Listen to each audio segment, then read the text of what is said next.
My take sa Senate walkout. Is it legal argument or political theater? Good day mga kababayan. I watch the exchanges, I read the statements, at gusto kong mabigay ng reflection. Not as a lawyer, not as a politician, but as a citizen who believes institutions should be questioned using standards. At habang pinapanood ko ang nangyari, may napansin akong pattern. Hindi ko sinasabing ito ang intensyon, okay? Pero ito ang lumalabas na perception. May proposal, may objection, may concern, may warning, may tension. Then eventually, walk out.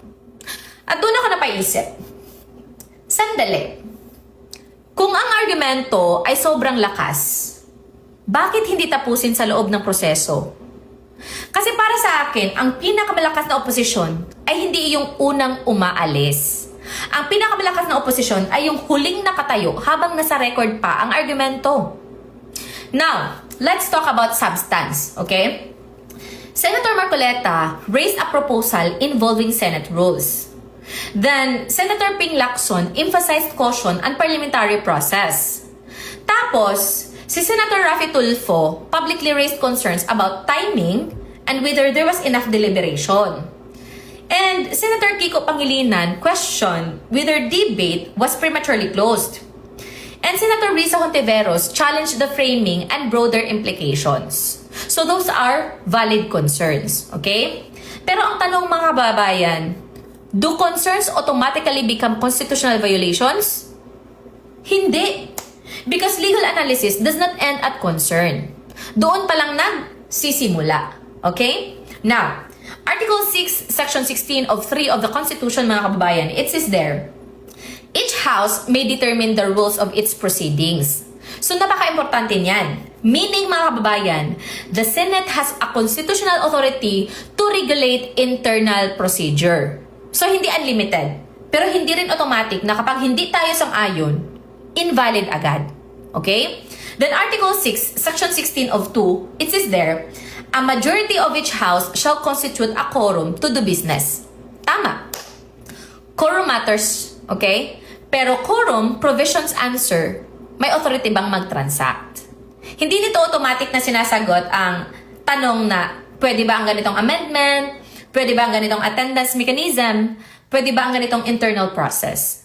Those become separate parliamentary questions, mga kababayan. At dito ako medyo natawa sa political framing. Kasi minsan, ang dating sa publiko, kapag majority gumalaw, suspicious. Kapag minority nag-walk out, heroic. Wait lang, hindi automatic. Walking out is a tactic, mga kababayan. Hindi ito self-executing legal argument. At dito ko gustong magtanong respectfully kay Senator Tulfo, Senator Kiko, Senator Risa, at iba pang tumutol. Kung procedural defect talaga, anong exact rule? Okay? Kung improper referral, anong legal effect? Kung insufficient debate, ilang oras ba ang constitutional minimum? Kasi law does not recognize parang kulang. Law asks what provision, what authority, what violation, what remedy. No? At medyo natawa rin ako bilang ordinaryong mamamayan. Kasi minsan, parang ganito. Group project. Habang planning, ang daming comments. Pag voting na, sinasabi, wait, hindi pa tapos. Pag natuloy, hindi fair. Pag umalis, sinasabi, lesson learned. Peace. Pero institutions cannot function like a never-ending barangay assembly, mga kabayan. May point talaga na discussion ends, decision begins. No? Another thing, may nakita akong argument online. Ginagawang katatawanan ang remote voting. Well, remote voting, mga kababayan, is not automatically unconstitutional simply because people compare it to work from home. Mga kababayan, remote voting is not the same as work from home. No? May nagsasabi, Senado ba ito? O work from home? That's funny. No? Pero legal questions deserve legal answers, mga kababayan. Ang tamang tanong ay, may authority ba ang Senado para magdesisyon sa sarili nitong procedure? No? So balikan natin ang earlier constitutional point ko. Each house may determine the rules of its proceedings. Meaning mga kababayan, the Constitution itself recognizes that the Senate has space to regulate how it conducts internal proceedings. So hindi ibig sabihin unlimited. Hindi ibig sabihin automatic valid. Pero hindi rin ibig sabihin na bawal agad dahil lang bago o hindi tradisyonal. Okay? At dito ako medyo natawa din. Kasi parang ang standard minsan ay kapag technology sa private sector, ang tawag nito, modernization. Tapos, kapag technology sa legislature, tawag nila katamaran. Wait lang. During recent years, maraming institutions sa buong mundo na nag-adjust ng participation methods, okay? The legal issue is not whether people sit in a chair. The legal issue is whether constitutional requirements and Senate rules are satisfied. Okay? Now, let's talk about quorum. Balikan natin ang Article 6, Section 16 of 2. Ang sabi nun?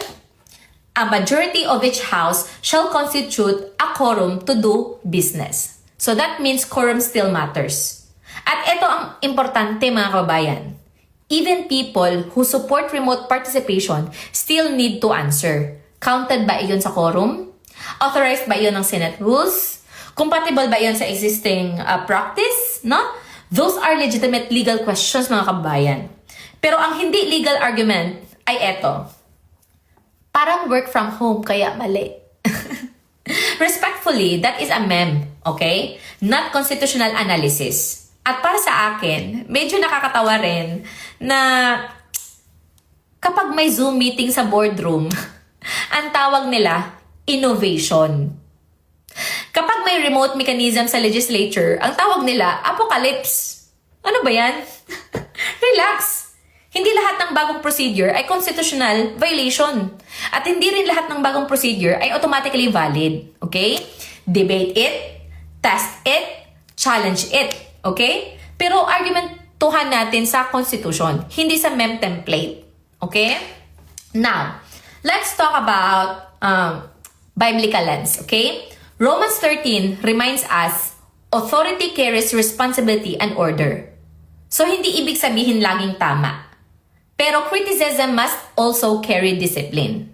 At 1 Corinthians chapter 14 verse 40, it says there, let all things be done decently and in order.